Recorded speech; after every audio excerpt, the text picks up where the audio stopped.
to the Breaking for Gold recap. And this is episode 3 of the HotPot. So y'all need to give it up.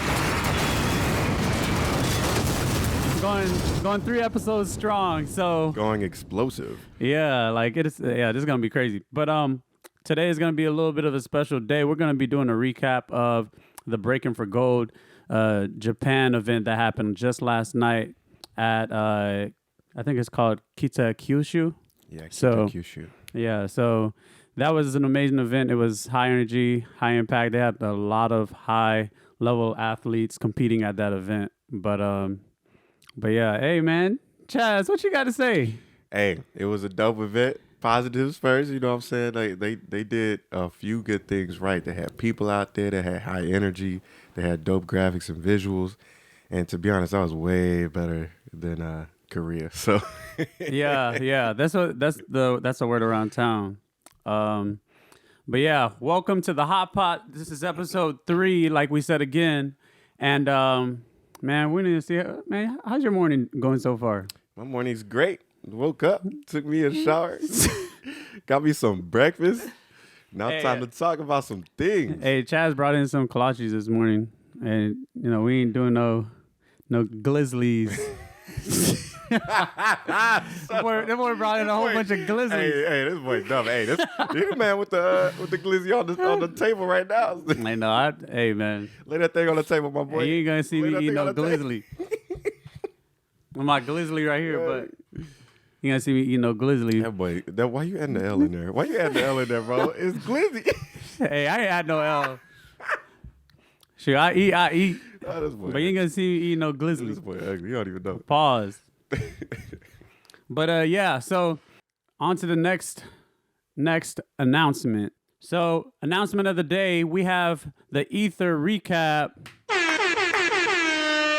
And the Ether, that's going to be happening next month in April the 28th to the 30th. It's going to be that weekend. We're going to have the 1v1 kid battles, the 2v2 footwork battles. So be sure to tune in for that. And also the 2v2 breaking battles. And don't forget the infamous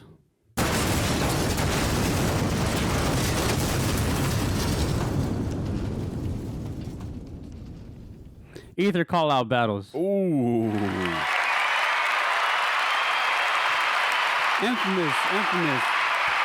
Hey, the Texas breaking scene is keeping them call-outs alive. Let's go. Hey, so how many of the Ethers you been to? I've been to 3. Since the first one? Yeah, since the first one, man. That's crazy. Yeah. Like y'all been throwing gems the last few years, and that thing been rocking. Every time it's a fire battle. So hey, that's what's up. Hey, man, but give it up because the HotPot is going to be doing a live stream of the Ether. So you'll catch us right here on this channel. We're going to be hosting the Ether live stream. So be sure to tune in to that. It's going to be a high energy event. And you're going to see a lot of your favorite local and non-local B-boy, B-girls all attending the event. But yeah, without further ado, I think we should go into the recap of the Breaking for Gold Kitakyushu, and I think I said that the right way, of 2023. So, but all right. So first thing we want to do is give a big shout out to Katsu One for making it all happen and organizing it, because that was like one heck of a like. It was a high level looking event, bro. Yeah, that was very well organized, very high level. So shout out. Yeah, so shout out to Katsu One. Thank you for making it happen. Thank you for being part of the culture. And to be honest, really smoothly run. Like there wasn't really that many hiccups. I thought so too. Yeah. I don't think we ever thought about that. But I mean, even since the last Breaking for Gold event, like the one that they did in Birmingham, I thought that one was pretty well ran too. Yeah. I mean, it was being there is different than yeah. That's true. Yeah, than watching it. But man, you really get to see like everything on the back end and seeing how they piece all of it together.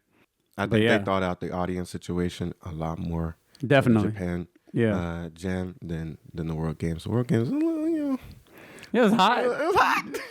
Hey, the World Game was hot. It was in That thing Birmingham. was outside, man. I didn't know Birmingham would get so hot, but It was hot and humid too. It wasn't even just hot. more humid than Texas. Or actually, more humid than Houston. Yeah, it was pretty bad. That's what I think.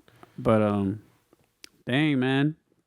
So yeah, big shout out and congratulations for them throwing a successful event. And hey, also the Olympics, y'all need to have this link to your events on YouTube. Hey, for real, man. We ain't got no viewership numbers on none of these links. We ain't got no upload link or whatever. But hey, when it came on, it came on. That's what mattered, I guess. You know. I want to know why the live stream paused only one time on Jeffro's round. On Jeffro's round, I nearly threw my phone across the room. Actually, I did throw my phone across the room because I was like, "This is the only time this thing glitched." What technical difficulties? One time for only 45 seconds, and that was for one person's round only the entire time. I say conspiracy. It had to be conspiracy, bro. I say conspiracy. Yeah, it's conspiracy, man. So these got to like say. That's all I want to say. But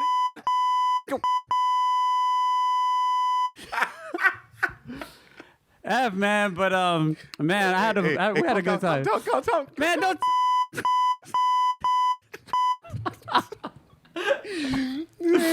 Don't tell me to calm. They just didn't want to see, Jeffro, throw down the smoke. They just wanted to see that, but smoke, man. Too much smoke. Jeffro broke the stream. Yeah, it broke the stream.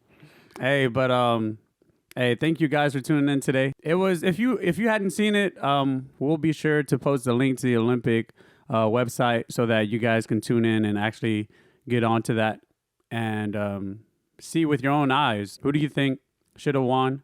Looking at the bracket and seeing, I don't know how many dancers were in the preliminaries. Do you know? I don't know. I know that he did a top 64, which was a huge bracket. And a few people have posted some videos about certain top 64s, but there was a lot of dancers that competed in this. And they did the Robin round too, right? I can't tell what the prelim was. I think the prelim were all Robin rounds. So those are like, you got to do round robin. So was it similar to where everybody's got to do at least 3 and have whatever your record was? That is what takes you to the next level. Yeah, it's something similar to that, and I don't want to speak on it too much because I wouldn't say that I'm an expert at defining what the round robins look like, but I've done it once, and pretty much piecing it together, it's like you have a bracket or you have your section of dancers that you have to pretty much compete against each of the dancers in your section, and the one with the highest amount of points ends up coming up on top, and then they qualify and move on to the next bracket. So the people with the most percentage of wins in the prelim round robin get to the top. Yeah, pretty much. But I don't want to say too much on it because I don't know what I'm talking about. Hey, I'm just trying to piece together what I remember too. Cause that stuff. I mean, it looked like it worked. I think it did. But man, it's one tough thing to really try and put yourself in the qualifying round for, because it takes a lot of stamina, lots of endurance. And then, to be honest, it depends on who you go against in the prelims too for that. Yeah, exactly. But I mean, looking at it for a lot of the people who came into Japan internationally, I think they had it maybe the hardest. And I mean, I'm not downplaying what all the other Japanese dancers were going through, but you're coming off the jet, and then you have jet lag, and then you have to compete that same day or the next day. Hey, gravity didn't make it look like that, though. Gravity didn't make it look like that, but man, there's a lot of things we need to cover today. But going into the next thing, we have the opening ceremony.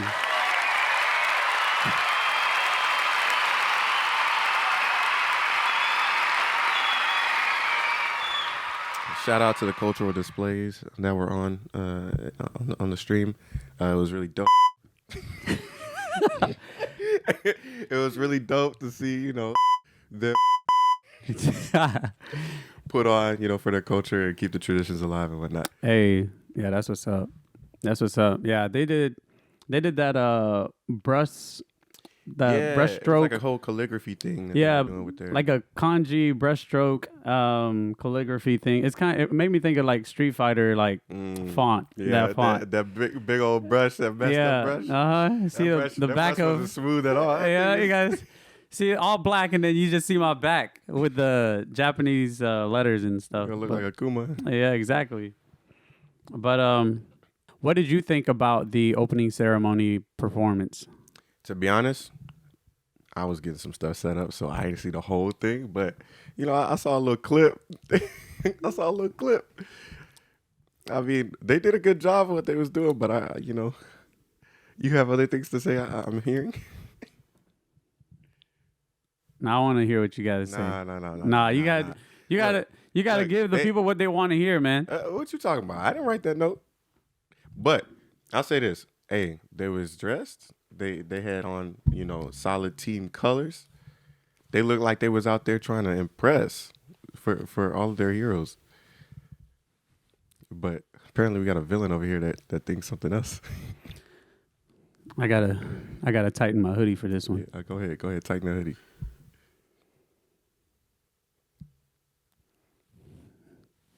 Apparently you saw something. What'd you see? Let us peer into your mind. What are you thinking, Pierre?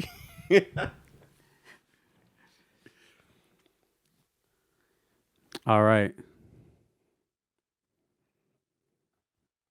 Shout out to the dancers at the opening ceremony.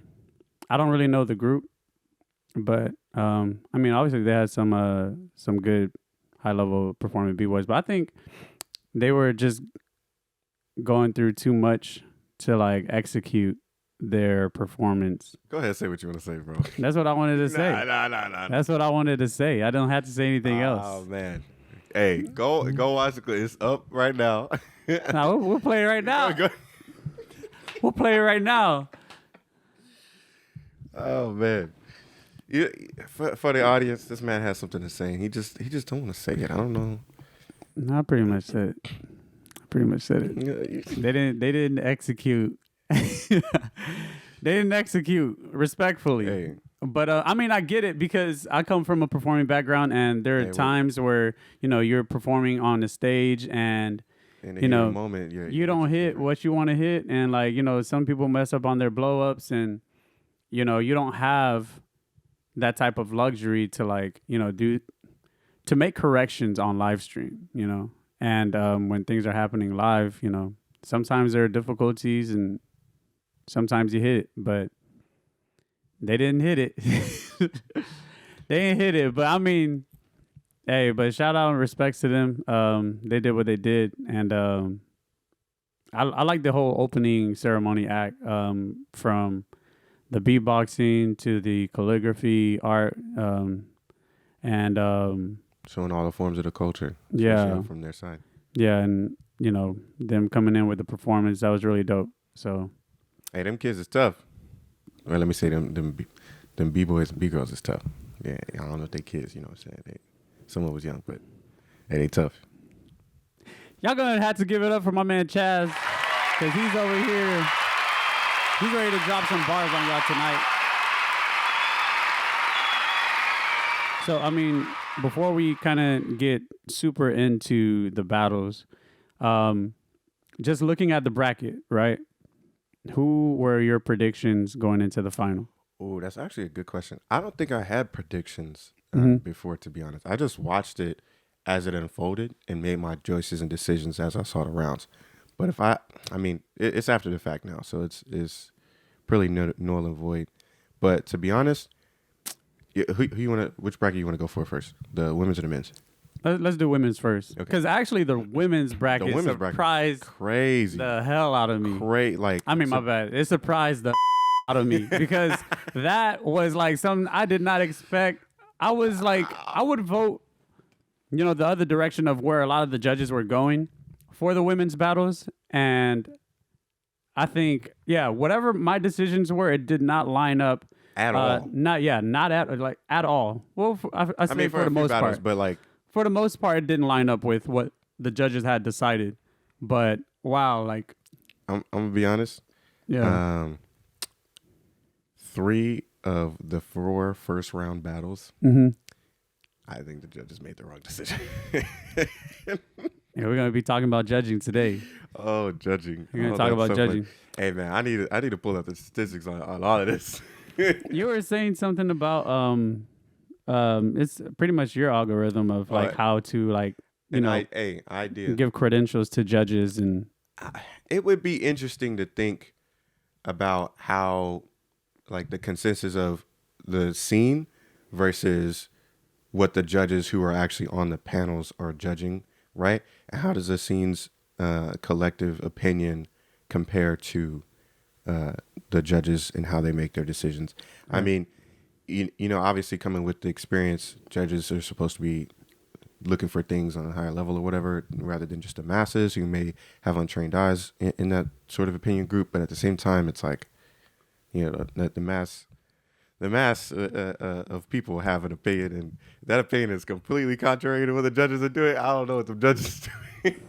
yeah, because I think it would be interesting to have, you know, you'd have a general trend of votes, which is, I guess we would kind of use that as the ideal sample. Yeah. And, you know, individual judges, based on how they judge, see how well it correlates to the ideal sample of, you know, preferences that, you know, people in the scene or in different individuals all collectively vote. I got a point or a question I would make, but I'm gonna wait to make that for a particular battle when we bring that up. Yeah. But as far as the women bracket goes, to be honest, I think some of the people who got far. Oh wait! But before you do go into the women bracket, Ooh. it's top 64, right? No, so today For the women, so they did a top 64 for women as well. before, yeah. Yeah. And then what happened yesterday was the top 8 for both men and women's brackets. So they went from top 64 down to the top 8. That's a lot of people. Yeah, that is like That's a lot of people. a crazy bracket to try and, you know, come out of. But yeah, there was a lot of people who battled too. I don't even get all the names, but you know, some people didn't make it that we know of, and yeah, you know, good luck to them on the next one. Mm-hmm. You know, but hey, there ended up being a really good set of battles on the women's side, and to be honest, it was impressive to see the amount of skill display going head to head. It wasn't super easy to decide every single one, but at the same time, you know, we all have our opinions. Okay. All right. So first name off the bracket list for the top 8 women. All right, the top 8 were Nika, Ami, India, Sunny, Auntie, Anna, 671, and Ayumi. That's a heavy bracket. I mean, it was for those that don't know, that's a heavy bracket. I mean, they put on some good performances. I can't say nothing like bad about those performances. Yeah, they were hype. But coming back to my earlier point. Yeah. Oh no, Charlie, you can't hold back, man. Hey man, you always hold back whenever I tell you to go, man, and you always holding back on information. Shout out to our you know, being patriotic. We had three U.S. top 8. I guess you can call them finalists, whatever. Yeah, top 8, right? We had Sunny, we had Gravity, and we had Jeffro in the bracket, son. In the bracket. From the U.S., we had 3 people that made it into the top 8. So it was top 8 men's, top 8 women's. We had 1 woman from the U.S. that made it into the top 8, and 2 men from Bboy that made it into the top 8. So we were the second highest represented country other than Japan. Bro, in Japan. We coming for names. We coming today. Yeah. So shout out for the U.S. team holding it down. They really put on. That said. Wait, but you looking at the list, who do you think you would have picked? You know, without knowing the outcome of the battle, who do you think you would have went for in terms of taking the entire thing? On the women's side first. I'm going to be honest. I knew a few names. I was really familiar with some people's style and how they got down. Mm-hmm. Some people were new to me. and it had a couple of surprises. To be honest, I didn't know much about India. I think India competed at the Red Bull. It was That's what I heard. It was a Red Bull finals event, and I thought, and actually she I need to ended go up back and winning. watch them. I need to go back and watch it. I heard she won. Yeah, she ended up winning. So I need to go back and watch. That's something I didn't know. Yeah, I saw that battle. She was incredibly dope. Like I saw that battle. Bro, India, if you ever come to Texas, let us know. We're gonna have you on the HotPot. Hey, And that is the first official invite on camera.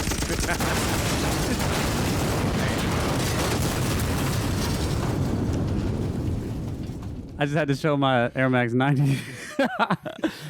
Just got these mugs too. Hey. Just got these mugs. Yeah, boy trying to show off his Valentine's gift. Yeah. Hey man, come on. It ain't about me. You know. Let's see your shoes. Hey, shut up. Hey, shut up. No, go ahead. This boy trying to show off my my Adidas sculpted. The barefoot ones. My sculpted Adidas. Hey, these my socks. My socks is nice. Flat-footed 11s. Well, shut up. I need insoles. Help me pay for my insoles, Dr. Scholl's, please.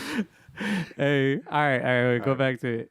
All right. So, there were some people I thought was incredibly dope that I didn't really have a first-hand knowledge of. But I'm gonna be honest, man. Like I said, 3 of them 4 battles. Comment what you think below. But I only think one battle was judged correctly in the first round of the Bgirls top 8. I'm thinking. And who is that? To be honest, I'm thinking Anna won over Auntie. In my opinion, they're both dope, but in my opinion, Anna won over Auntie. Nika and Ami was, but I thought Nika, to be honest, and even with all the patriotism and trying to support our own, I'm gonna be honest, I thought India won, and I'm just being real, like. All right, so if we could, let's bring up the battles. First one that you thought should have went the other way. I actually agree with you on the India versus Sunny battle. I'd had to get another recap or a refresher in my mind for the Anna battle, but that was my thought in the moment. I hadn't went back and rewatched all of them. I did get them. I'm gonna try to go back and make sure, I'm setting myself straight again. But my first impressions were those, to be honest. Hey. So, what did you think of the 6-7-1 versus Ayumi? Or is that the final? Nah, that was the first round. Ayumi from Body Carnival. 6-7-1. I think I would have went Ayumi. I might have. But let's bring up the recap. I gotta see the video. Wait. The man forgot already. It happened last night. I watched it last night. I got on a 3-hour podcast after that. Forgot already. Man, the decision was so controversial that after I watched it, I jumped on a 3-hour live stream and stayed on there for 3 hours straight. Fell asleep on the live stream too, for those that don't know. So I woke up with it already closed out and everything. But yeah, I mean, honestly, I think. Shout out to Taekwon though. Yeah, for real. Shout out to Taekwon. That man Zach. been putting on lives for a long time. Zach, Renegade. Yeah, and Hurry was on there too. So hey, shout out to you guys for bringing us on and at least letting us voice our opinions on the whole event and ask questions too, because y'all was having some good discussion. Yeah, and Renegades too. So shout out to him for getting on the live stream and he said some controversial things on that live stream. Hey man, I feel like so Kevin be talking and then sometimes he be saying some wild stuff. We gotta justify it. Yeah. But before we get into that, let me give my preference. I'm gonna give my preference on who I thought should have won. All right, let's go down the line. Okay. So I'm gonna start from the right side of the bracket. All right, we'll bring it back up. We'll bring the bracket back up. Auntie versus Anna. The Ukrainian versus Italian. Okay. Who do you think won? Do you remember who got past? I don't. Damn. Yeah. All right. So Auntie won that one. Okay, Ante won that one. Yeah, in my opinion, was on it. But I think I wasn't paying attention to like the first battle. Yeah. Because I was still setting up a whole bunch of other things. Yeah. I mean, we was trying to set up that recording. So, I mean, if you don't remember, like, you know, we could move over that one. But y'all got my opinion. Let me know what y'all think. 671 versus Ayumi. That one I do remember, but it was just like, and I remember seeing Ayumi. She looked like she was shocked when she lost. Yeah, to be honest, I don't know why. I don't know. I think just kind of from a cultural standpoint, like the way that the battle was going, it kind of makes me want to go into the topic of trash talking and like making gestures and stuff like that. I thought that was a little bit taboo from the Olympic standpoint. And even one of the commentators, he was kind of giving his opinion on it. He was like, why is she doing all that other stuff? And he was referencing 671. And he was like, why is she doing all these gestures and stuff like that? Does the judges like that? And, you know, I mean, Renegade gave his opinion on it, but that was something where I thought the judges would have looked at and they would have started dinging or taking away points. Well, early on, I remember there being a conversation about, you know, certain hand gestures and things like that being like docked against you or being banned, right? Obviously, the no touching rule, obviously, like throwing something at somebody or, you know, making this gesture, you know what I'm saying?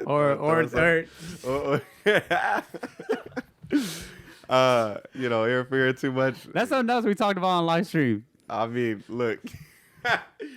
How many of y'all people be biting and getting so far in an event? But that's crazy. And then there's no repercussions. All right. But that's a whole different topic. That's a whole different topic. That stuff's wild. But how do you address or what's the repercussions for certain trash talk and what's the limits? Right. I don't think we've talked about it too much because it hasn't really been that big of a problem on these large stages.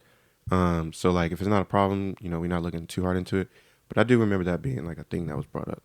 Yeah. And I didn't know how severe or how strict they were going to be on that rule. Maybe they would have focused more on the dance, so that didn't really matter as much. But I just thought that would have had a little bit more impact coming and seeing this event versus, you know, what I've been reading in the handbook and stuff like that. So question, do you think that it should have been taken upon the judges to just give their own opinion, taking that into account? Or is it like a hard rule that you think a certain amount of leeway should be taken away from them? I don't think it should be based on opinion because you want to try and turn the judging system away from more of an opinionated based system into a more factual, you know. There should be some obvious consensus. Yeah, much more. Yeah, but there. Yeah, and I think that would fall much more on a fundamental value or proposition where it's like, you know, there's a structure and, you know, general trends can be made and expectations can be made based off of what you see and what you do. And I think that's what breaking kind of lacks in a way. We have too much subjectiveness to where nothing can quite justifiably be always voiced the right way. So I think that's where I'm coming from with that.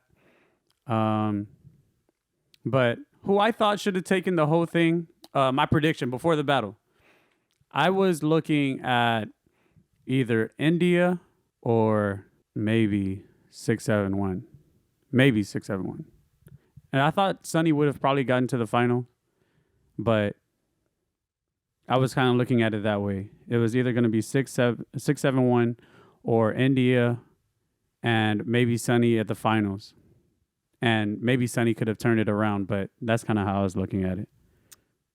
Yeah, I mean, after the fact, I thought it was going to be, like, after the fact, after seeing everybody, India and 671 would have been a dope battle. Yeah. But I guess last two ones you thought India and Sunny, you know, which way you think I would go? Dang, that's a hard one. What'd you think? What'd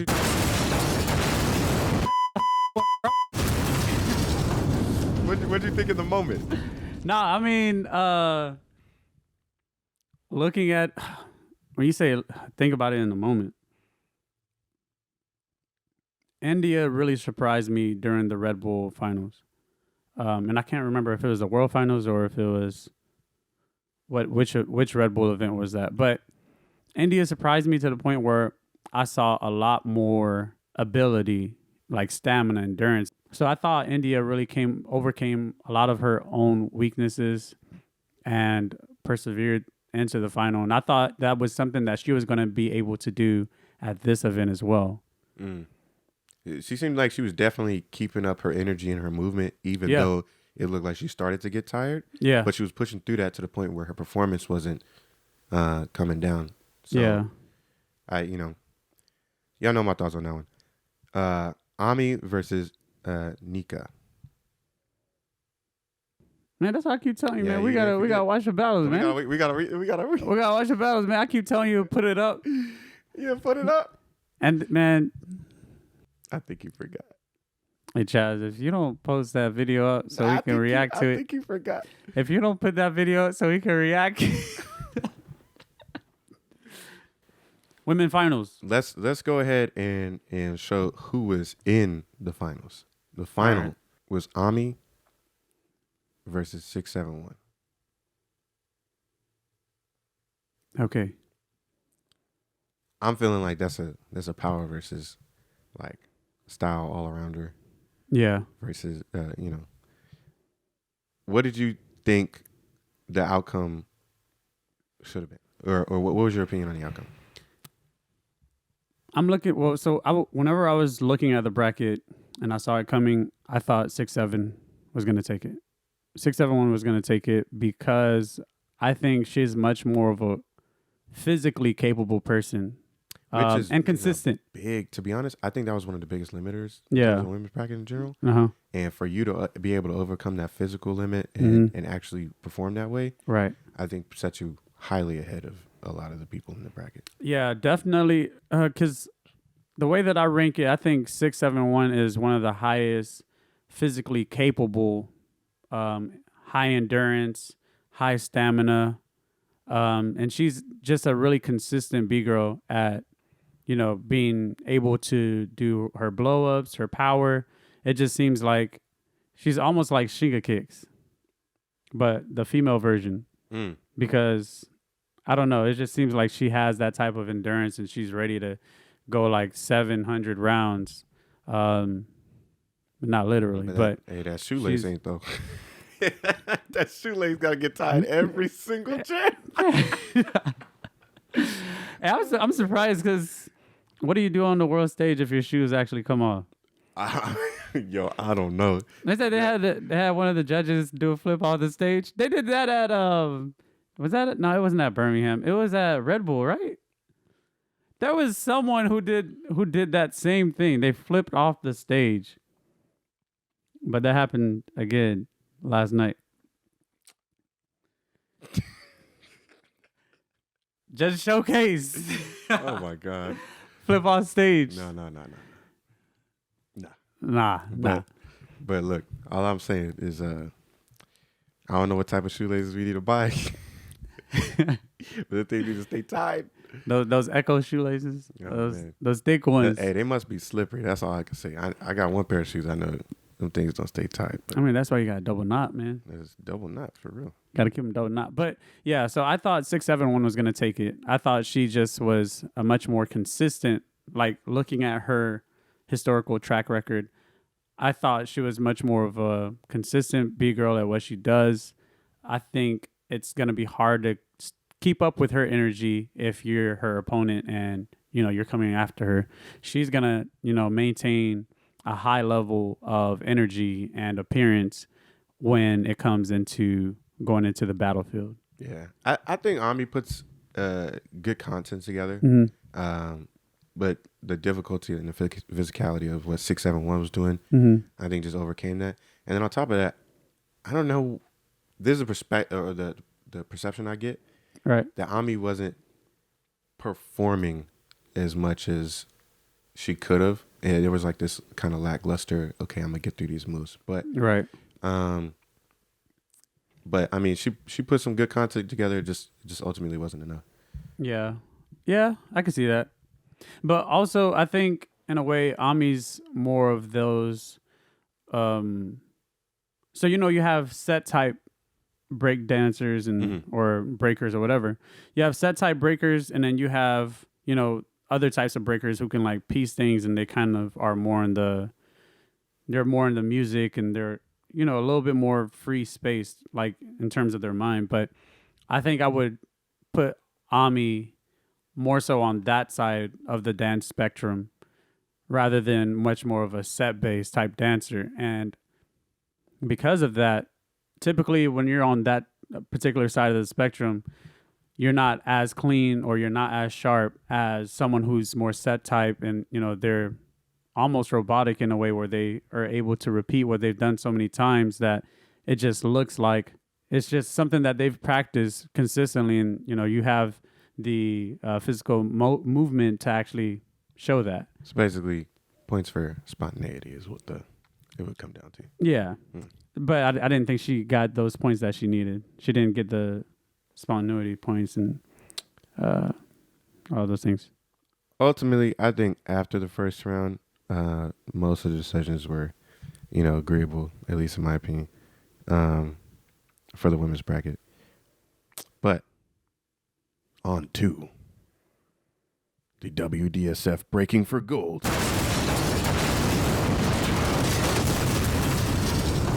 Kitakyushu, Japan's men's bracket. In the men's bracket. All right, men's bracket. We have Amir, Minnow, Shiga Kicks, Gravity, Isin, Kuzuya, Lee, and Jeffro. What a lineup. That was a crazy lineup. Yeah, shout out to Thought the Moco, thought. I don't know. I don't even know what they say. Thought the Moco. All right. Hey, but if you think about it, all 8 of them had to battle through hella people to get to that top 8. Yes. That's the real deal. So, ain't nobody up there was just there on a whim. They was there because they made it there. It wasn't just like, invite and all this other stuff. No. Yeah. They had to get that position. Yeah, I agree with that. One by one? Let's bring up the bracket first. So, okay. Looking at the bracket, who do you think would have taken this one? Just before, giving your final decision or final verdict. I know you got on the live too, so all right, but who'd you go? To be honest, Jeffro, I was like, hey, Jeffro going all the way. Period. That's Jeffro for president. Jeffro for president. President Jeffro. Hey, I have full faith in that man. I have full faith in that man the entire time. But I did think it was gonna be Jeffro and Shinga Kicks in the finals. Yeah. I mean, honestly, a lot of people could have made that. This was a really tough bracket to decide. Yeah. Like it was really tough. But yeah, that's what I thought. But hey, I back Jeffro all the way. Hey, Jeffro, if you're listening to this, Chaz is your biggest fan and he needs an autograph. Oh my God. He needs that signature. This boy ugly. He needs that signature, man. We need you to come out with one. Send me some gear. Send him some gear, autograph, take a picture with him. Oh, shut up. Hey, why you so ugly, man? Why you so ugly? Hey, man, you said it. You said it. Hey, but I mean, I thought Jeffro should have won since the beginning. I looked at the bracket and I was like, it looks very competitive. It looks like a very hard bracket to beat. But I think he could, especially seeing his training and his progression through it. He's able to master. He has a level of mastery over his endurance and stamina and his ability to hit shapes and whatnot and keep his energy up at that same time. He dances at a high level. He's bringing a new meaning to the term dancing athlete. Yeah. It's a whole thing. Yeah. But starting from the other side of the bracket. All right, we'll get back down to the other battle. Okay. All right. Amir versus Minnow. That was an interesting battle. I thought Amir won. Yeah. Looking at the battles, I think Amir took that one. There was some interesting commentary from Renegade during the live stream about how their styles have a similar influence to them that most likely Minnow really put on the map. Like Yeah. Minnow really gave a lot to the scene in Mm-hmm. terms of being able to think up of a new movement and style. I mean, so many people look up to Minnow like because of how he's created this flow, Yeah. this different level of movement that nobody really had at the time. So, to be honest, shout out to him. But Yeah. I think there was some, I don't know if it was energy. I think it was maybe an energy thing because he was putting the moves on, but there was something about his energy not really being in that battle mode, I think. And that Amir probably had that little edge over him for that. But because it was a really close battle in my opinion. So this one went into tiebreaker, right? To be honest, I don't remember. I think that one went into tiebreaker. And for some reason, I think the last thing I can remember is the last round. And I think Menno is one of the most talented dancers out there, one of the best at doing what he's able to do. But I think it was his last round that really made the judges go the other way on him. And that's all I'm saying. We need to see these battles. I wish they had posted them already, and we can do like a live recap. But I think that was what kind of faulted against Menno his last round, and that last impression is going to be the biggest key. Yeah, and I think you're right. I think it did go to tiebreaker. Yeah, because before I think I remember making a comment about before and after the tiebreaker, I would have made different decisions. yeah. But I mean, Amir definitely held his own, and he pushed through. It was so close that I think it could have went either way. But like I said, I think I would have probably chosen Minna before the tiebreaker, and then Amir clinched that on the tiebreaker. Okay. Predictions. All right, next one. Next battle, Shiga Kicks versus Gravity. You want to go first, or you want me to go first? That was a hard one. That was a hard one for me. Gravity came out swinging like a mother. And to be honest, I didn't want to have to judge that. I didn't want to have to judge that one. Shinga Kicks, honestly, is just a titan. that man is like a titan just coming in. Anytime I see Shinga Kicks in the bracket, I'm like, oh, snap. Like, you already know who's going to the finals. And that's just kind of the way I think about his name, like the way he's built himself up. Gravity gives me that as well, and the way that he performs is just next level. Way more performative, character driven, bringing all the heat to the battle more than Shinga Kicks does, to be honest. But the stuff that Shinga Kicks just be pulling off, man, I don't know. This one could have went either way for me. Easy win. I think Gravity took it. Ooh, ladies and gentlemen, that is coming straight from Sweet Pea. I think Gravity took it because Gravity showed a high level of being able to perform on a big stage, and he was able to bring his character out at that moment. I thought his mind, body, and soul were way more in tune in comparison to Shinga Kicks. Even though I think Shinga Kicks, after that battle, I think he should have had a phenomenal run after that. I think Gravity was the one that should have stopped him. But yeah, I mean, Shinga Kicks articulating straight from the handbook. Well, look, body, soul. That man had to pull it up. Man, you see, the man had to go read the articles. So it's a lot of knowledge stuck in his head. Got me talking about myself at home. Yeah.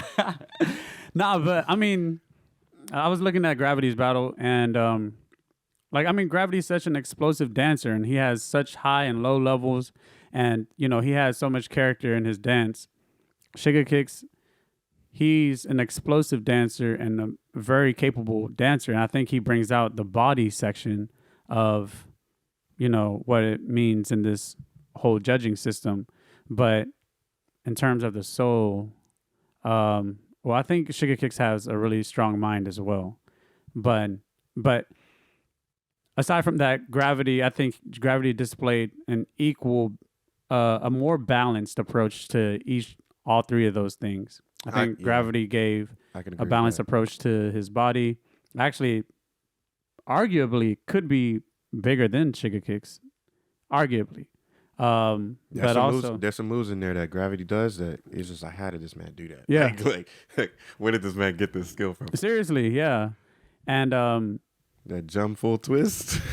Come on. the twist back handspring. That thing crazy, man. And I mean, just even the run up, the cancel, the back tuck cancel, like that. That's crazy. Like I mean, and then that whole round, it's an explosive thing, and him getting up and pointing, and like I don't know. I think a lot of that got overshadowed. You realize that man does a full twist before his hands touch the ground. Yeah. Back handspring.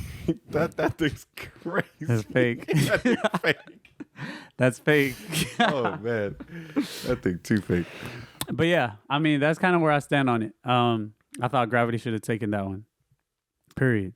If you got a problem with that, let it be known in the comment section below. Let it be known. Hey, okay. That's what he thinks. That's what he thinks, my guy. Next round was Eason versus Kuzuya. And this is the one that Eason won or lost. This is the one that Eason lost. Eason, yeah. Eason, man, you got to stop doing these hard moves, man. The boy acting like it's IBE. I've seen, because Eason's a crazy, He's crazy, man. power hitter. Like, I I've expected seen him to go his stuff. far. But the thing is, I thought what I saw from Eason last night, and correct me if I'm wrong, I thought a lot of the times whenever he kind of didn't land something the way he needed to, you know how everyone have a recovery move, when you go down to footwork or something and they have a recovery footwork or something. I think his recovery was to try and go into power, and he didn't have enough stamina, not even stamina, but he wasn't just in the right position for him to like get back into that power groove. And I think that caused him to have multiple slip ups in this round. His first round that was really good? I think it was his first round that was really good. Freaking awesome. But then his second round hit and it just started going downstream. And then the third one, it was just like, it was an obvious one. Yeah. To be honest, and honestly, the person he went against, I thought he wasn't doing too much. Like it could have been a much easier, well-paced battle if he just paced himself a little bit easier.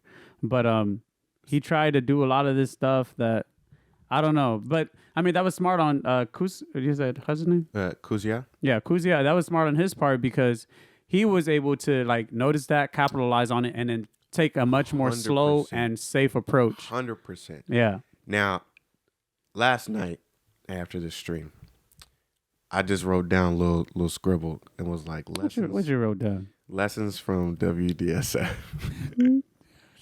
I think there's a lesson to be learned from this battle. Guys, Charles is about to start firing some shots. I mean, and I don't think some of y'all are ready. If he sat down and had to write, put pen to paper, dropping bombs.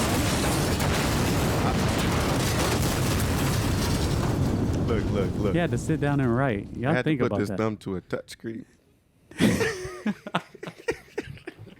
I had to put this thumb to a touch screen and jot down some notes. Hey, he's stirring the pot right now. Hey, gotta. Hey, he's holding the gradle right now. I'm gonna be honest. I think there's a lesson to be learned about competition, and especially at this level. We saw it with the difference between these old IBE battles with like these huge numbers of people on either side throwing the wildest, craziest moves, the hypest crew battles or group battles you've probably seen ever on the internet, right?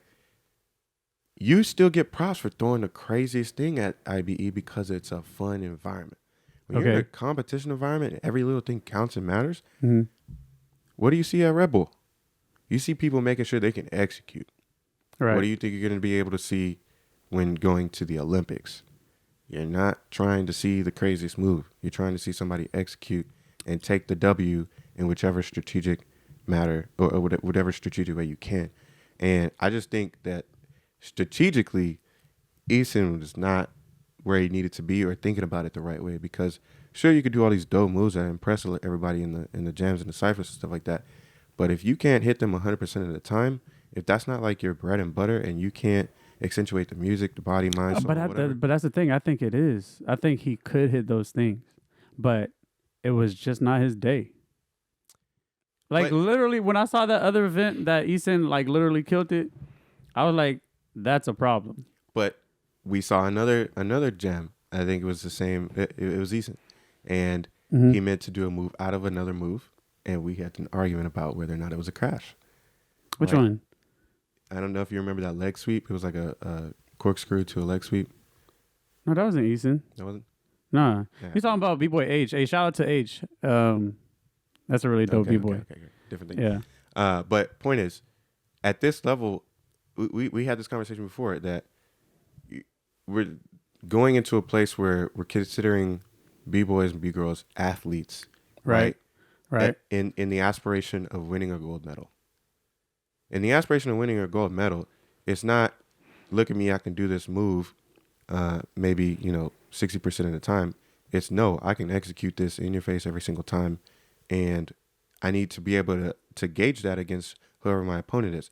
Eason didn't need to do all of that crazy stuff to beat Kuzia, I don't think. Right? Yeah. And Kuzia actually strategically saw this, right? And was like, okay, I'm going to focus on what I know I can hit, number one. And number two, I'm going to play with my character and the music and clinch this W.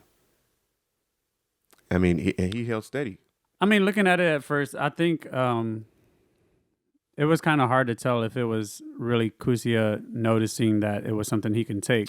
His first round, I didn't think his first round was that good. Yeah. that good at all. Like, I mean, he had no to turn disrespect, it up. He had to turn it up. But his first round was not up to par. And I think Eason's first round was so good. I don't know if he was tired. I really don't know what happened, but it just took a downturn after he crashed that one time. And then it kind of looked like that was giving Kuzia confidence in his style. Yeah. And he just continued to do that until what that was ended up making him win. And yeah, I mean, shoot, so much to say here. Let's go on to the next battle. Let's go to the next one. This is too long. All right. So the next battle, let me put that thing on, was Lee versus Jeffro. That was the next battle for real? That's the last battle we have to talk about on the first round. Dang. Yep. Hey, shout out to Lee. Shout out to Lee. Shout out to Jeffro. But Jeffro, both of them is real B-boys. Yeah, but real breaking. But I think this is where Jeffro shined the most. Like, I think from an audience standpoint, you were really able to see what Jeffro's strengths were and his ability to keep up with his opponents. That was like peak ability of an athlete to like be able to show and display his physical performance, but at the same time being able to dance. And that's something you don't see. Like, a lot of B-boys just don't dance. 100%. Or B-girls, breakers just don't dance. So for me, I think you were just touching on it.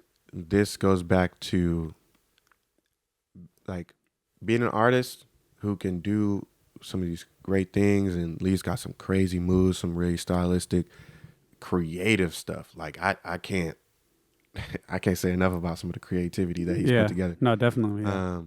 But the approach that Jeffro's taken to training for this type of competition, I think, is what really shined out for this. The training that Jeffro takes upon himself is consistency, execution, and to be able to dance with all those combined in there.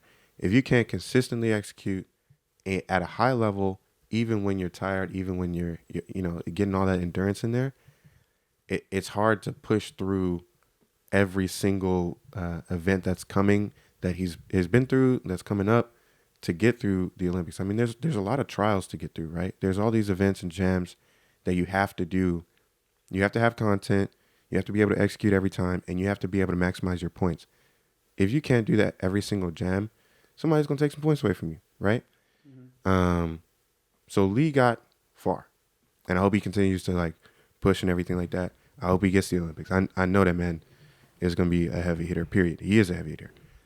But that endurance and being able to execute 100% of the time, I think that's what's shining, what the big difference is. The most important thing that a dancer should, have a really solid idea of is their footwork. And I say the footwork because once you're on the ground, your groundwork is probably your most important thing. A lot of times when people get to the ground, they do a lot of, I want to say something similar or closer to power, but it's not footwork. They do a whole bunch of showy type things. If you just don't have footwork to kind of fill in your round, and I wouldn't even just say fill in your round, but if you just don't have a really strong or solid footwork foundation in breaking, it makes everything else 10 times more harder. Like imagine someone who's really strong at power, and whenever they do, they finish with their power and they go down to like start doing footwork. It's just basic footwork. And it's not, something that's at a high level of footwork. It's not, explosive. It's not creative. It's not fast. It's not, a high level performing footwork that you would see from someone who is like a much more footwork oriented person, someone who has that skill. And I'm not saying that Lee doesn't have any footwork. He definitely does. But in terms of content, I think Jeffro was just way more stronger at showing his groundwork content. And then if you continue to try and do these blow-ups into like your footworks and stuff like that, I think it tires you out way more often than it would someone who's able to control their groundwork. Yeah. I guess the way I would phrase that is relying on all these ultra unique things 100% of the time versus things you can work with and showing off some uniqueness in a structured way and spacing those unique moves out. Right. Like look at Menno. Menno, I think he's probably like he's probably the top. Like if you can like see like a pyramid with a person like floating above it, that would be Menno. When it comes to what image did you just create for everybody right there? I just saw it in my mind. Oh my God, this man thinks he's Jesus. His arms spread out. Oh my God. That's how I was like imagining it. But oh my God, Menno's Jesus. We gonna put that on a t-shirt. Nah, but I mean like for real, like you think about it, like Menno like having a very like good fluid movement, but Menno, he's able to control like that fluid type movement along with his footwork. And like, Menno's not like a power head, but he can do power. He's implemented power into his round. But like when he's on the ground and he's doing footwork, but at the same time he's making it look very loose, very easy, very fluid, and it's saving him on his energy. And I think that gives him a lot more of the ability to come back his next round to like even give you much more of a better performance every time. But that's my thoughts on it. I mean, that makes there's some good points to me. Yeah. All right. Let's go into the semifinals. Let's that semifinal. That boy wilding on this one. Hey, we got a couple. We just got some things that we need to get to. We need to get to the judging topic, but we won't do that until we're done with the recap. All right. Which one do you want to look at first? Let's just Jeffro versus Kuzia. Oh, we got the semifinals up. Yeah, that's the semifinal. Oh no, we don't have the semifinals up. I didn't stay up all night. I didn't. I should have. Should I have stayed up all night? See, we have. I got the finals. I got the. We have people who aren't really into this. Chaz ain't into this like I am. Oh my God. Oh my God. I saw. Hey, was I watching? I was watching. He not putting his heart and soul into it. Nah, I'm kidding. Hey, but we probably do need to watch at least one of these At least one of these semifinals. I think it'd be interesting to watch the semifinals and give like real life perspective on it. But all right, let's just talk about the semifinals and then let's show the video footage of the final. Okay. And give our commentary on that. Okay. But all right, so the semifinals, we had Kuzia versus Jeffro. Let's talk about this one. But before we do, what's the next one? Oh, and the other battle was Kicks versus Amir. So we had Jeffro versus Kuzia, and then Amir versus Kicks. Yeah.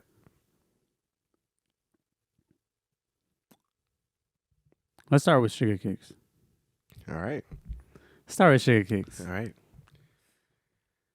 I'm gonna just start off with what I'm gonna say. I'm gonna just say it, okay? Say it with your heart. Just say it. I'm gonna say it with my chest. All right. Oh, he's gonna say it chest. My bad. They been hoeing Sugar Kicks. Yo, I ain't never seen somebody get hoed so hard in my life. Yo, hey, y'all say whatever y'all want to say, man. But this is not the first time I've seen Sugar Kicks get hoed in a Olympic competition. This is the second time minimum. In my opinion, that boy wrecked. I mean, like, it was so obvious to me. And when I saw the judge's decision, I went like 8. I went 8, bro. I was just like, you cannot be serious. Like, and if y'all disagree with me, like, let me know what y'all think. Let me know why, because I need to understand. I just don't get it.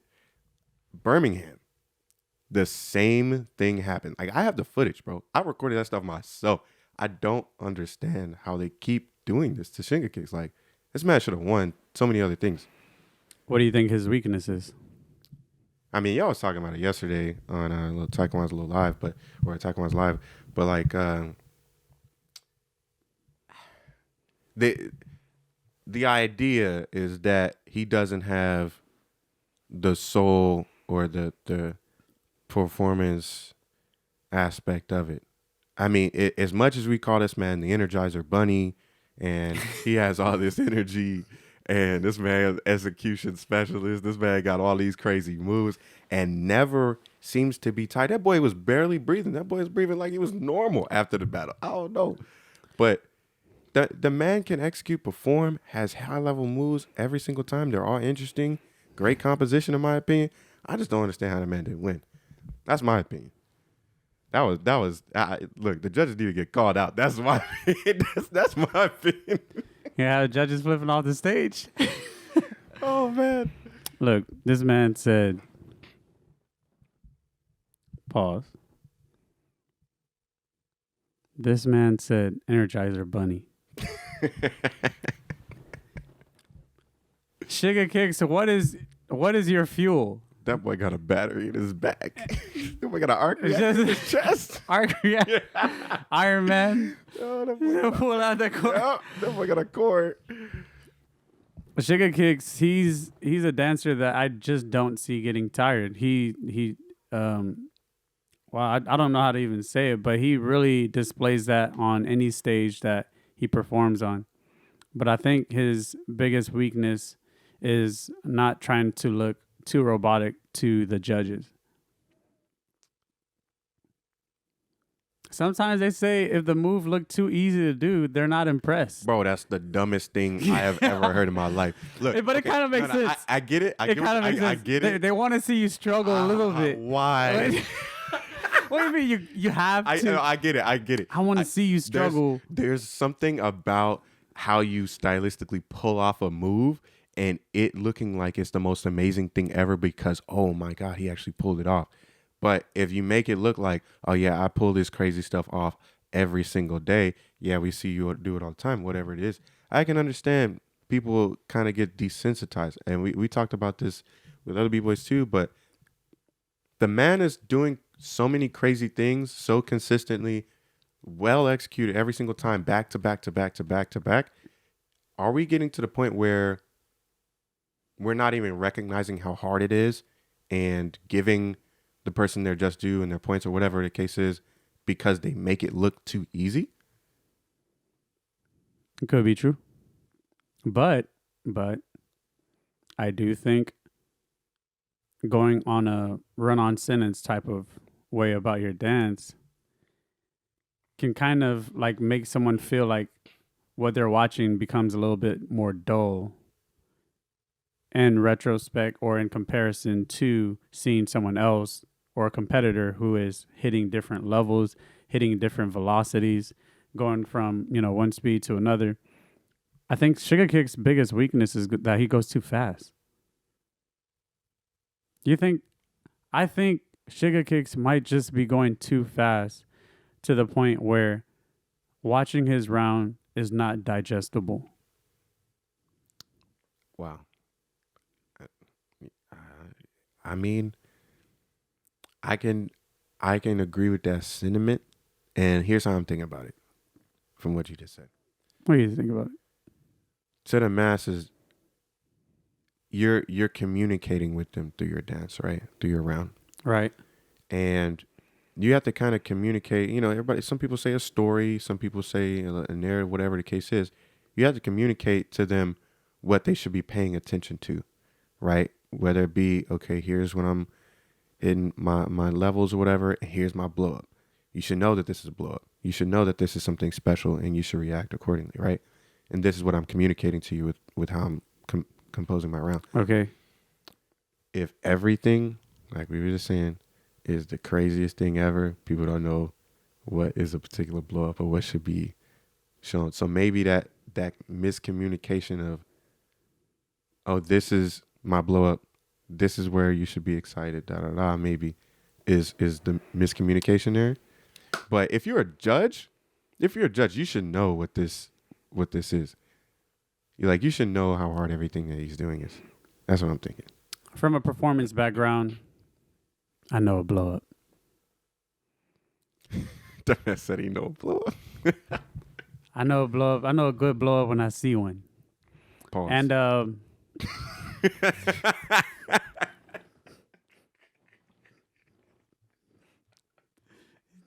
shut up. Shut up. Oh, man. Nah, man. Hey, Charles is trying to turn this into something else, man. Nah, but I mean, trying to piece a round together. Pause. I gotta take a bite of my glizzy. Go ahead, man. Go ahead. Actually, I'm just thirsty.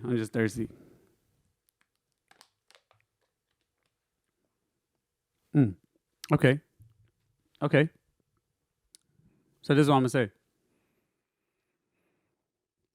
If you have blow-ups, you have to know when to use your blow-ups. And you have to know how your blow-up expresses what your blow-up is supposed to do in your round by filling it in with a story and then having a blow-up. Whenever you watch a movie, there are different low monotone parts of it. And then there's a part that's the build-up. And then you have the blow-up. And then you have a conclusion to your movie. Now, if a dancer has so many blow-ups, and the blow-ups at the beginning, and the blow-ups at the middle, and the blow-ups at the end, where did you actually digest and intake that actual round for what it was? All I saw was blow-ups. So, I mean, you see it in the way I dance. We don't play with this. Y'all see how we do it? So what we do is that we try and be more musically inclined to the beat and to the music at least. And I think that's for me. But that sometimes could be my downfall because I don't like all the music that that DJs play. You get a trash beat. You get a trash beat, and that's curtains for me. Curtains. It's all. That's it. But I mean, I feel like that's the thing. I think the thing is people don't really know how to structure their rounds to where they can make their blow-ups look a lot more valuable to the eye of the audience, to the eye of the judges, whenever they are performing their round. And that's another thing. People don't perform their rounds. They just do rounds. Performance is a big thing. It ain't practice. Right.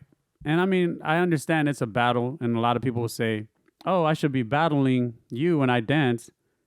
But realistically, I'm performing for everyone. I'm performing for the audience. I'm performing for the judges. And it kind of brings me to another point: is who should you be dancing towards when you get into a battle? That's a good question. And I kind of want to ask some of these judges and people who are like orchestrating, the whole judging system and To me, have that placement to of me, power. I'm gonna be honest. You shouldn't pander to the judges. Right. That's one thing you definitely shouldn't do. Yeah. You should be battling the person in front of you. That's what we came to see. We didn't necessarily come to see. But I didn't come here to get bored. That's true. Like, Hey, that's my thing. I didn't come here to get bored, man. Wait, hold on. Are you firing some shots right now? Are you saying that Sugar Kicks is boring? Are you saying that today, right here on this podcast? Are you saying? You see, this is what the media tries to do. They hire people like Chaz to twist what you said. Hashtag on some payroll. Just a little bit. You got to deduct your.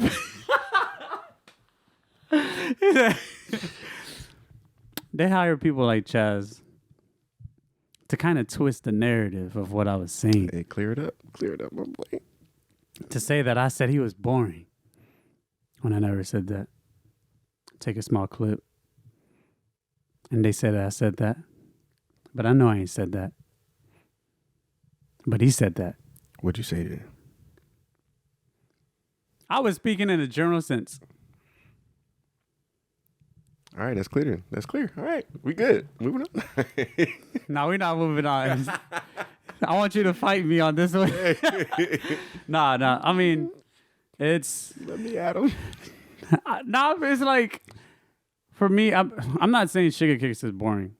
But the thing is, he makes it look too comfortable to people who are viewing him to where there is no different direction. There is no change of velocity, change of energy. It's a run-on sentence in a way. And I'm not saying... Yeah, it's a high-level sentence, but it's a run-on sentence. Exactly. Yeah. And, once you watch it for too long, I think it kind of turns a lot of people away and be like, okay, I'm ready to see something else. I want you to do something else that isn't that. And this could be a big, strike against him. It might be one of his biggest weaknesses is that he maintains that energy so high and so fast that if he drops his speed, and this is something that Hurry from the live stream had mentioned last night, but when he drops his speed, it actually hurts him because he's already so fast, and that's what it just But it looks like, like you're getting tired, even if he might not be tired because we expect this such high level, and we see this high level right, and we see that so consistently with him that that might be the thing. Even if he tries to play that slow, blah blah blah. But I agree with you. I think in conclusion, I thought Sugar Kicks would have took it. And I think he should have took it. Yeah. Everyone has their own opinions. I'm gonna be honest, man. Sugar Kicks definitely took that. Like, so in my mind, there's no. Yeah, I agree. Next one. Kuzia versus Jeffro. I know that was. That was too long. That was good though. But yeah, Kuzia versus Jeffro. Yeah. How do you say his name? It's Kuzya. So Kuzia. Kuzia versus Jeffro. Hey, let me know if I'm wrong, but it looked like Kuzia. Yep. Anyway, I gotta see these battles, man. I'm just ready to see the. To be honest, I just remember taking away that after Jeffro got past Lee, I'm like, okay, I think Jeffro is going to the finals. See you at the finals. That's it. See, it fucking dip. So Kuzia did a good job, but I was like, yeah, Jeffro's taking this one, and I mean, it wasn't. Was it? I don't think it was a sweep. Was it? Which one? Was it a sweep? Which one? The Kuzia versus Jeffro. Was it a 2-0 or was it? I think it was. Well, I think they all did 3 rounds. Yeah. Okay. Right, and I think the third round was a full Jeffro. I think it was, but I could be Yeah, wrong. that's what it was. That's what it was. Yeah, I think that's what it was. So but I don't have too much to say about that one. yeah, I think Jeffro took that to one. be honest, I don't remember the round, so it'd be hard to. But that's the thing, man. Like, I feel like sometimes we have to make it so obvious for the judges, and sometimes it's like lazy judging. Like, some judges, they'll tell you, "Oh, well, you didn't fully convince me." Like, I'm like, I shouldn't be fully convincing you. You should be making your mind up. Yeah, and you should have the eye to see specific things that, someone with a critical eye of a judge should be able to identify and reasonably give access and information to the dancers, the audience, anyone who's asking for feedback to say, why did you vote for this person, and give a well-articulated thing. Well, I just didn't feel like blah, blah, blah. Dang, bro. Like, all right. I thought you won, but... Dang. Oh, that's how many times you heard that one? That's the worst one. Because I thought you won, but no. I don't want to. I thought you should have won, bro. But I'm the judge. So I'm the judge, and I look at you, and I'm like, I thought you should have won. You won to me. How in the heck you gonna do that and vote against me? Come but on, I voted against you. God dang, dog. I don't know how many times that happened. I Too mean, much to count. Not too much, much, but too much. It didn't happen to me, but it's happened to me. It's happened to me, and I had judges even tell me stuff like, "Oh, like, not me specifically, but they'd announce, they get on the mic and like, hey, like, if I see anyone top rock in their round, then I'm automatically voting against you." Bro, there's no way you heard that. There's no way you heard that. Ask Jeffro, ask Canaris, I'm in disbelief, ask bro. Joel, ask Kalu, ask anyone in red. I'm in disbelief. How you gonna say a fundamental part of breaking? We've heard people say that. How are these people judging? And to be honest, it is the only thing that person's seen is basic top rock that don't look good, or has he not seen actual good top rock? I would because the most stylistic top rockers will make an entire round out of a top rock and leave you on the floor dusted. Yep. Like, that's crazy. All right. But that's interesting too. So, like, me kind of thinking about the judging system that they have now. But we'll get back to this last battle for the final. Oh, we in the finals. Yeah. But they kind of normalize it to where, I guess, for the Olympic breaking, you don't specifically need footwork, or you don't need power, or you don't need, top rock. As long as you're just able to show body, you're able to show like a strong, focused mind, and you're able to show soul. So honestly, and this is just very hypothetical, but if I went to do a round that was just more so purely based on my top rock, I think you could get past with that in the whole breaking Olympic scene. Body. Like I think if you had like a strong enough top rocker, like if I was the best top rocker on earth, I think you would feasibly be able to get by just off of the system alone, mind, body, soul. If my top rock was showing that I have very capable mind, soul, sure, body, questionably low. Body, I think you can show a strong top rock when you have really good music. And when you have a really good music that you like, when there's music and there's songs that you really like, I think you'll be able to show. I think you put on a high level performance, but I think you'll be able to put a high body like performance for anyone. Pause.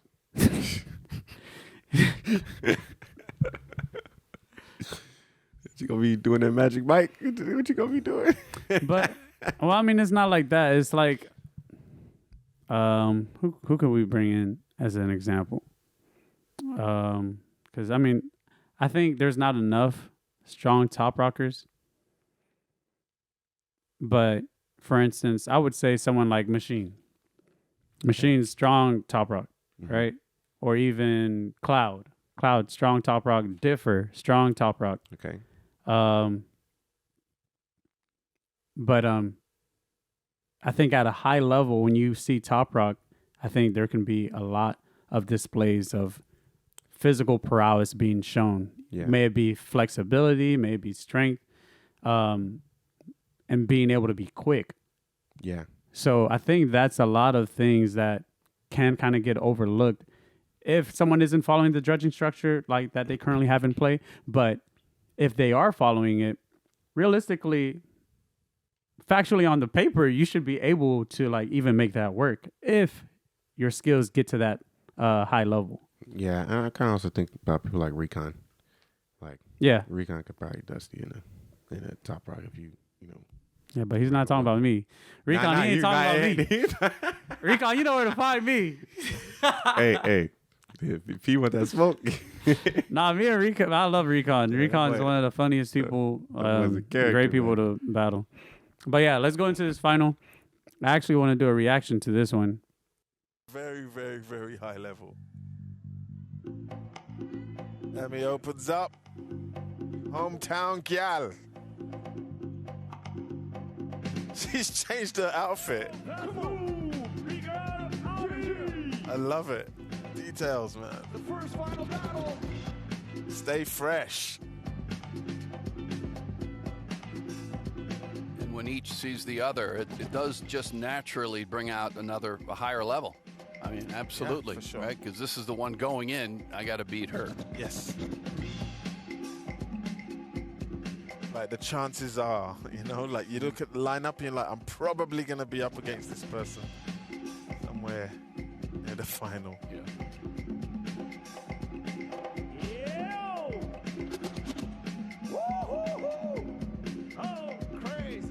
And again, you have to know your opponent. She knows that 671's got better power moves or, whatever her strengths are.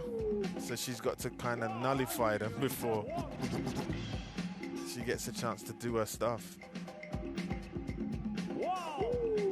This is 671. Short. Yeah, short, but it's not done yet. She just gave a little intro. Mm-hmm. That's true. Like, yeah, I got more in the tank.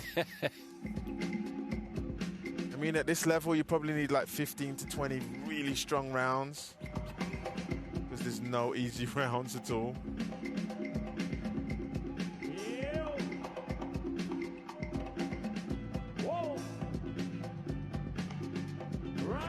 Good response from 671 there. Again, that kind of like little thing of taking some of what your opponent's done, incorporating it into your rounds.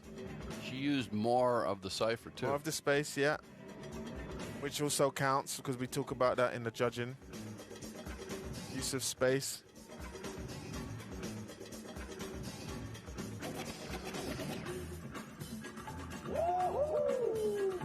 Good round. I mean, good start. Little bit of a slip.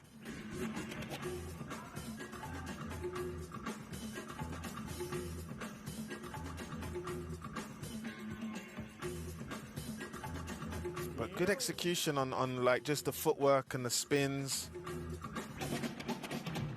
the directional changes, little burns. 671. Round 2.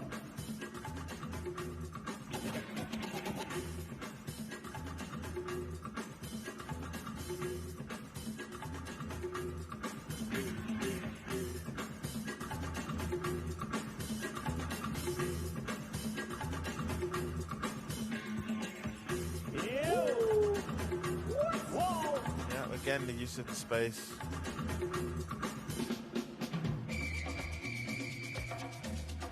Backwards, forwards, up, down, left, right. Rotation. There's a lot in this. There's a lot in these rounds, yeah. Could come down to this last round. Don't know. What are the judges seeing? The judges seeing.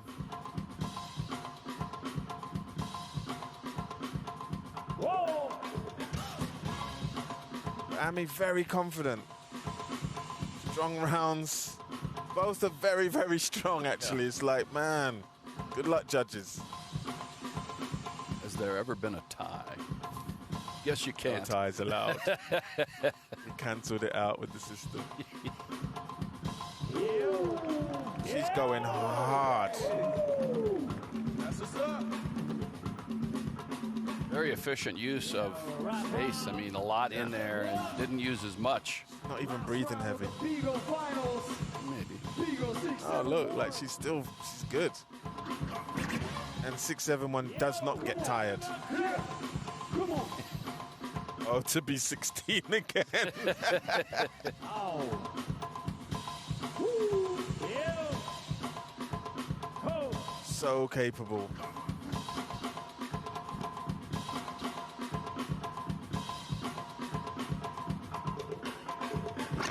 Yeah, so I thought that battle was a pretty straightforward battle. Good. Not enough diversity in Shout out that to both final the round. dancers. Shout out to Ami bomb. and shout out to 671. Yeah, that was a great battle. For those that don't know, this is the final battle. This is Jeffro versus Amir. Well, he's pointing the way to Yeah. program. So we're gonna go round by round. Done. Opening up.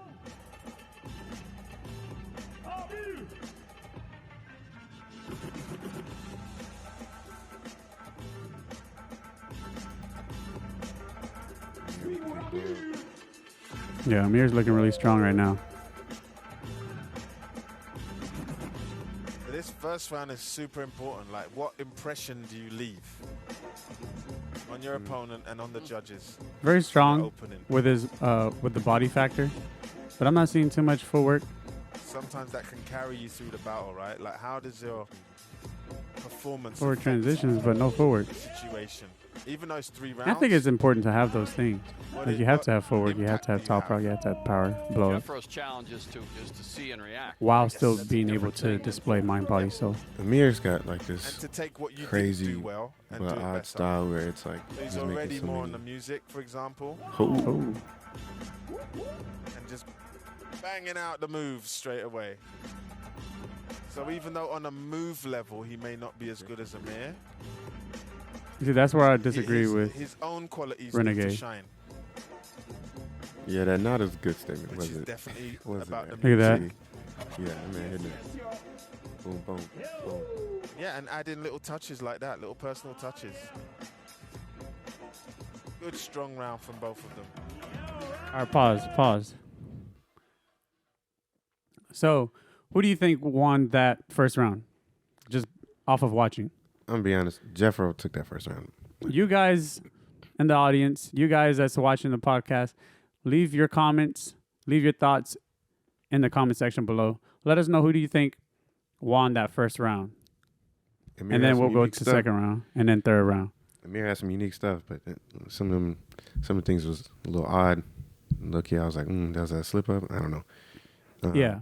And that's something else we talked about. If it's kind of hard for you to articulate whether or not someone messed up, then honestly, I think that's more of a doc on your score sheet than it is a point. Yeah, and I guess Because To- I hear this so many times about Amir's style. They're like, well, his style is so unique. And I do agree with that. His style is very unique, and it does take a very critical eye in order to judge it. But if you're going to watch something and then you're like, it's very unique to the point where it's very hard for me to tell whether or not if he meant to do a certain move or if it crashed or not, then I think that's a dog because you're not able to properly communicate or translate to viewers that, hey, this is actually what I meant to do. And if that's not something that you're able to show, then you leave an unclear sentence. yeah. That's why, in my opinion, I think Jeff took this first round. Yeah. Unique from Amir, strong round. I just think it would tipped in Jeffro's favor. Yeah. I think Jeffro did really good in this round in terms of like being very direct with his movement and his intention about like, okay, my footwork looks like this, my power looks like this, my freezes look like this. And he was just very direct. And he's just showed it. So man, let's play that round two. Get into round two. Round 2. Amir is back. Let's go, Amir. Kazakhstan on the dance floor.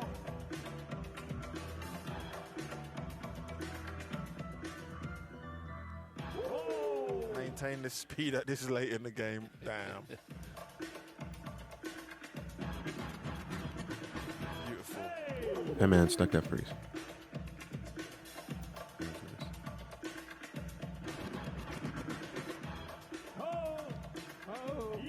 That A lot of the was things that we're seeing, it's not like interesting. traditional moves. You can't be like, oh, And then flare to that, windmill to that halo. was- It's just not like that. We know he meant to do Breaking that. That isn't was, I structured don't know. like that anymore. I don't know what to think about that. It's a bit of this, a bit of that. All right, let's a see bit what of Jeffro got. personality, Like a switch here, a turn there.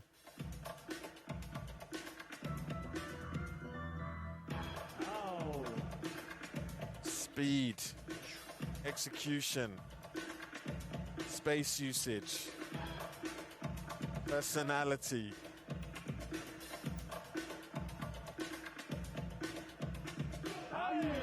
Response.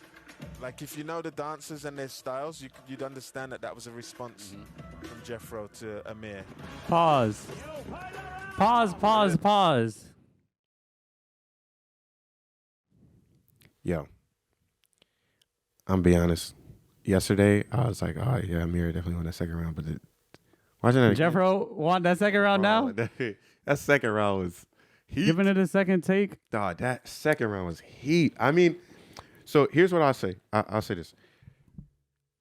I still think this one's a toss up, and it could have went either way. Mhm. But I'm more towards the center now than I was yesterday. Right. And Amir did some interesting things, and I think he gets points for creativity. But there was a slip up, and then Jeffro hitting all this musicality, all of these different levels and moves, and Seeing that second round just now just really showed me that Jeffro was more so dancing towards Amir, like from a battle tactics standpoint, while also being able to perform and move to different parts of the floor. I thought Amir was doing a whole bunch of great movement, but it wasn't like he was performing towards a crowd, and even some of the stuff that he was doing towards Jeffro didn't really feel like it was directed towards Jeffro. It was kind of like all of it was kind of all internal in a way. I want to give that man his props because I think this was one of his best rounds during this final battle. Definitely. He did some things that I know just some people just really aren't doing. And that freeze too. That's a really hard freeze to hit. It almost makes me think of that Al-Khalil freeze. yeah, that Where setup grab. That grab. That's Al-Khalil. If we can have you on the podcast and you explain hit that how thing. you came up with that freeze, I would like to know that. But I that was thinking ahead. That was like a chess move. no, I mean shoot, man. The way he hit that was, I think that was pretty nice. He hit it towards Jeffro, and I thought this was a really strong round. I think all of Coming out Amir's of that rounds are was strong. Yeah, the only negative was coming out of that. It was a little awkward, a little like, okay, what you doing here? This freeze Right, was a right. little wobbly, you know what I'm saying? But yeah, it just made me think, okay, I was okay with judges giving the second round to Amir. But here I'm like, if so, maybe by one vote. But even then I'm like, I think that, Jeffro yeah. was pulling that heat, man. That was a debatable second round. But for my opinion, rewatching it again, I think Jeffro took the second round. I can't refute that. I can't refute it. All right, let's go to the last battle. Last round, Jeffro versus Admir. This round could be for the gold. Could be it. Amir digging. Look at that. Not showing any tiring, just executing. Can't even imagine how tired he is right now. So that was one of the moves I was like, Never know it. what is that? And he did it a second time. You know he meant to do it. Yeah, he messed up there. I don't know if you just saw that. He tried hitting that, and he fell on the ground. That The level of didn't look clean. just blows me away every time I see one of these events. Yeah. Ridiculous. The legs are giving out right now. Their lungs are hurting. Breaking uses your whole body, no matter what move you do. This is it. Yeah. Jeff hitting the tops. Music cue. Velocity changes. Playing with the cadence of the music. And the accents. Boom. And you see, Really nice everything he's doing is articulation. very direct. His intention. Very That's good it. round. That you see. To be honest, this was a And very, let this play out too. On top of the But- podium here. I was just gonna say this was a very there were not a lot of drops in this matchup, like in terms of energy This is and good. performance. You need to mean it, you know, like this is. Yeah, he's serious. Now Amir is smiling. What a Complete role switch! reversal. What a switch! Both winners to me, boys. Both winners to me. All right, we about to see this outcome. Amir is feeling that he's won. You think so? Yeah. Is that maybe you think? You know, when you're Jeffro there is in the like- moment, you does kind he of have a sense feeling. Well, maybe they was he doing a didn't- lot of talking in this live No, I stream think before they showed the Jeffro's outcome. I ain't gonna lie. confident, but not as confident as Amir. Amir looks like he knows he's won. You see, that part I You don't know didn't. what the judges are going to do. No, you I didn't never under, know. I didn't But understand you that. know how well you felt. Saying that right. In Amir your looks performance. comfortable. Well, he was Or- smiling. No, you see, you're not know hearing when you it. mess So So who won? he was saying that Amir Jeffro. looks confident. Jeffro doesn't look After you confident. just Jeffro said- definitely looked confident. Amir wins. Yeah. That- You see that second round? You see the second round? All right, I'm gonna pause this right here. I'm gonna pause Such this is right the here. life of a judge, Right. right? I knew he'd won. I just no, wanted I to. know. And that stupid thing. All right. At the bottom of the screen, you saw what was the judges, right? And their decisions. And I'm going to pull it up on my phone because the TV was acting dumb. All right. Now, this first round, if you remember what we said, we were confident Jeff took that first round. Right. The judges did not think so. All but one of the 9 judges selected Amir.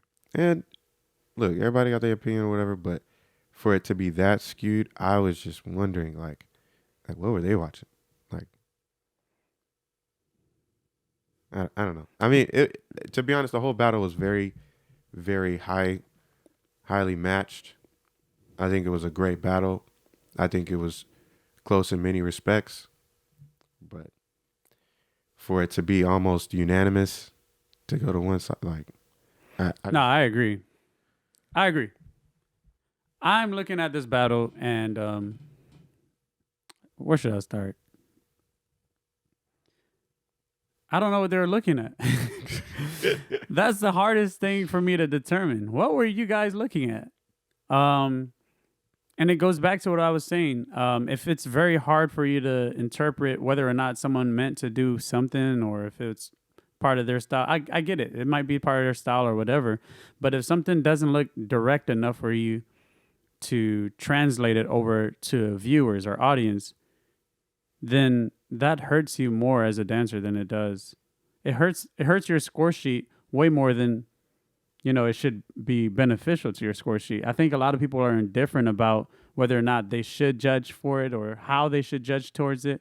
But I mean, nah, man, it's just, and that's what I feel like they were looking at.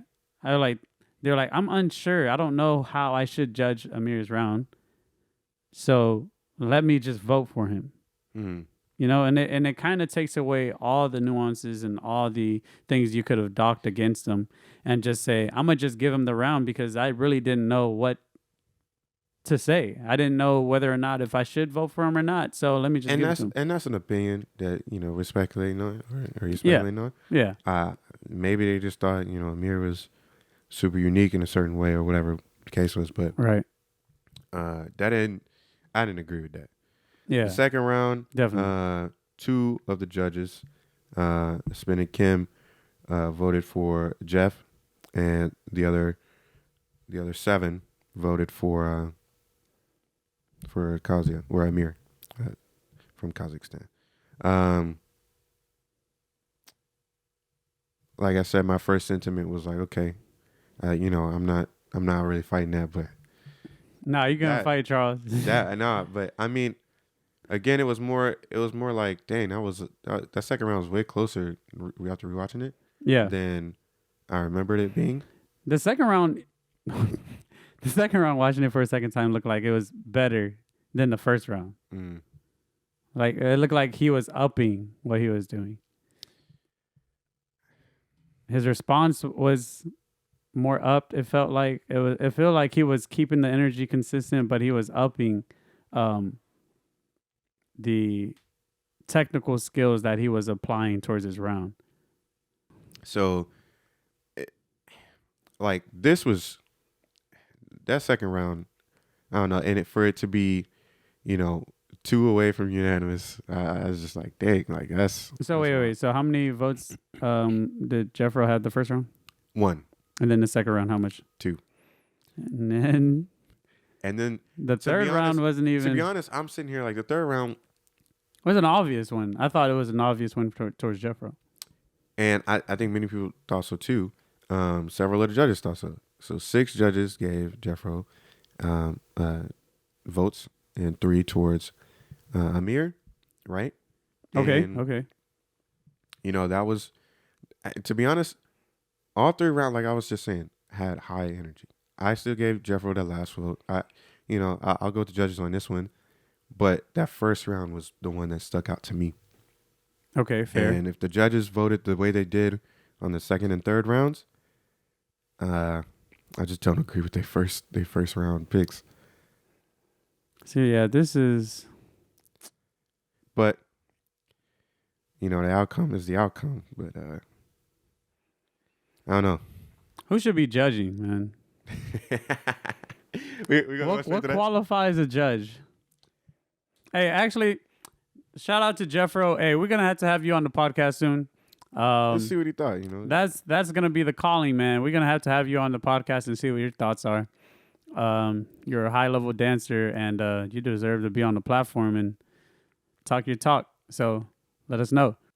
I think judging from the last 2 events we saw at the international level, yeah, World Games in Korea, the seating, way better, audience better, stage incredible, the walkouts incredible, graphics incredible. Yeah. Pre-show, including a local group, I assume, to perform. That was great. The show was moving. The live stream was smooth, except for one. Was the camera angle? God dang round. And the camera angle. You right. They would do that Red Bull stuff. Whoa. We got to talk about that camera angle, bro. Because, you know how Red Bull be doing that satellite view? Oh my God. But you why sit are you around doing that? and then they're like... No. Well, why do they do that at the start of somebody's round? I can understand, this is the part where they might just be doing top rock or whatever. Yeah. But you pull out when somebody's trying to do an accentuating part on a piece of the music. Come on, bro. I'm trying to see what you're doing. I'm trying to see like, how where you hitting going? that thing. Yeah. Ain't nobody care about the room. Yeah, we're going to pause on that one. Hey, look. That's you. How you hitting that thing? Look. You got some explaining to do. Shut up. No, but go ahead. Look, I don't care about seeing the room until maybe the commentator starts speaking. If there's nothing else going on, sure, let me see the room, blah, blah. If the MCs is talking, I don't really care about seeing the MCs. Like, you show their face 1-2 times, whatever. Yeah, that's true. That's true. But keep your eyes on the battle. If you're not keeping your eyes on the battle as a cameraman, man, like. Yeah, I was saying, like, it looked like they used the Red Bull people to do all the camera work. Because Red Bull be doing that satellite. You know, they put the camera on the pigeon's back and let it fly away. Oh my God, the pigeon. And then turn around, little pigeon. But I mean, things that I think they did really well was the production. Yeah. Shout out to Katsu for like organizing the whole thing, and anyone else who was involved in organizing that. But yeah, I mean, the things that I would have changed. Shoot, I don't know, man. Things I would have changed. Maybe some of the judges. I don't know. Maybe have. I wish they would have shown much more of a close up on the judges so we can like really see their faces. Yeah. I feel like I didn't see that too much. To be honest, it's one of those things where if you can see kind of how a judge is, reacting to certain things, you start to get a little bit more information about what their judging style is. Yeah. And we just don't get that. But that's what I would have done. I would have seen. I wanted to see a little bit more reaction from the judges. Yeah. Like, Are we gonna get to know the judges at all? That's the thing I want to know. sometimes not. But I mean, No, but think about this. And Yeah. last question, like, what's gonna happen or what's happening to the judges showcase? We're just not including that, and I feel like they tried to do it in Birmingham just a little bit because 1 or 2 people did it. yeah. But we just getting rid of the judges showcase, and that's not a thing anymore. Like, The judges showcase, I don't think is as important. I mean, if they added it, I mean, it'd be nice, but I don't think it's as important. Africa, I wanted to see some judges from Africa. That'd be tight. I think we do have a diverse panel of judges At this event? and I believe so. Yeah, I'll have to double check the nationalities, but it was similar to what we had at the World Games. It was a pretty diverse panel of nationalities on the. I want to see some black people. Oh, that's 100%. I want to see people like K Mel on the judging platform. Hey, shout out. Like we have people like K Mel or who else? Who else would be like a good judge? Even people like Machine. Some melanin on that. So K Mel, Machine, maybe even Kareem. That'd be tight. Yeah, we need some melanin on that judging panel. Hey, but that's it, y'all. Thank you for again coming into the show. We just finished off episode 3, so appreciate you guys coming in and tune in next time. Like and subscribe. Let us know. Put your comments and thoughts in the section below. Peace. Is that fine?